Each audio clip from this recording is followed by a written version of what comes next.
Hello friends, आज की इस वीडियो में हम क्लास 8 सोशियोलॉजी का चैप्टर नंबर 6 इसको हम एग्ज़ाम के पॉइंट ऑफ व्यू से पढ़ेंगे, गवर्नमेंट एग्ज़ाम के पॉइंट ऑफ व्यू से। तो इस चैप्टर का नाम है हमारी आपराधिक न्याय प्रणाली। तो इस चैप्टर में ये बताया गया है कि अपराध होने पर न्याय प्रणाली कैसे काम करती है, पुलिस, अदालत और न्यायाधीश की भूमिका क्या होती है और आरोपी के अधिकार क्या हैं। ठीक है। तो जो पहला टॉपिक आता है, आपराधिक न्याय प्रणाली क्या है। तो ऐसी व्यवस्था जो अपराधों की जांच करती है, अपराधियों को सजा दिलाती है, निर्दोष लोगों की रक्षा करती है, इसे हम क्रिमिनल जस्टिस सिस्टम कहते हैं, यानी आपराधिक न्याय प्रणाली। ठीक है। फिर अगला टॉपिक आता है अपराध यानी क्राइम क्या है। ऐसे कार्य जो कानून के विरुद्ध हों, जिससे किसी व्यक्ति या समाज को नुकसान पहुंचे, उदाहरण के लिए चोरी, धोखाधड़ी, मारपीट, तो ये सब क्राइम कहलाते हैं, यानी अपराध कहलाते हैं। फिर आता है आपराधिक न्याय प्रणाली के मुख्य भाग। तो पहला भाग है पुलिस। पुलिस अपराध की जांच करती है, सबूत इकट्ठा करती है, आरोपी को गिरफ्तार करती है। ठीक है। दूसरा आते हैं न्यायालय यानी कोर्ट। मामले की सुनवाई करता है, सबूतों के आधार पर निर्णय देता है। ठीक है। फिर आते हैं न्यायाधीश यानी जज। निष्पक्ष निर्णय देता है, कानून के अनुसार न्याय करता है। फिर आते हैं एफआईआर। तो एफआईआर क्या होता है? फर्स्ट इन्फॉर्मेशन रिपोर्ट, यानी अपराध की पहली आधिकारिक शिकायत पुलिस थाने में दर्ज की जाती है ये।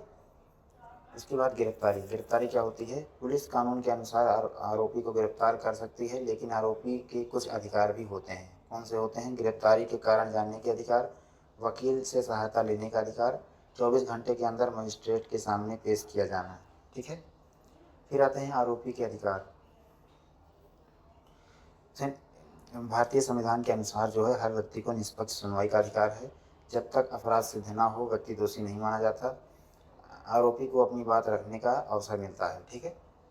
फिर आते हैं सुनवाई की प्रक्रिया।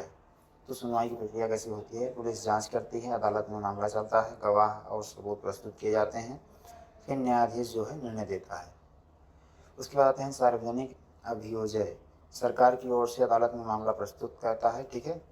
सबूत और गवाह पेश करता है। ठीक है। सरकार की तरफ से जो सरकारी वकील होते हैं, वो जो सबूत होता है, अदालत में मामला प्रस्तुत करते हैं और सबूत और देते हैं। सबूत जो जो गवाह होता है उसको पेश करते हैं पीड़ित की तरफ से।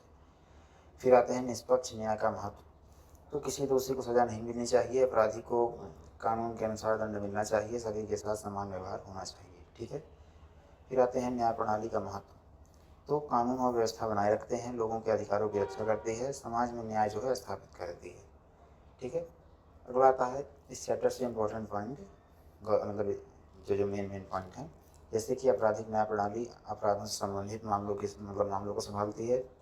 एफआईआर अपराध की पहली रिपोर्ट होती है, पुलिस जांच करती है और अदालत निर्णय देती है। आरोपी को निष्पक्ष सुनवाई का अधिकार होता है, न्यायाधीश कानून के अनुसार फैसला देता है। ठीक है। फिर आते हैं महत्वपूर्ण शब्द। ठीक है। अगर इनको आप इस चैप्टर से रिलेट करके याद रखेंगे तो आपको याद करने में और आसानी होगी।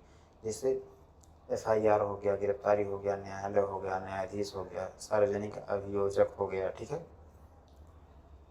फिर आते हैं इस चैप्टर का पढ़ाने का पर्पस क्या था, यानी अध्याय का सार।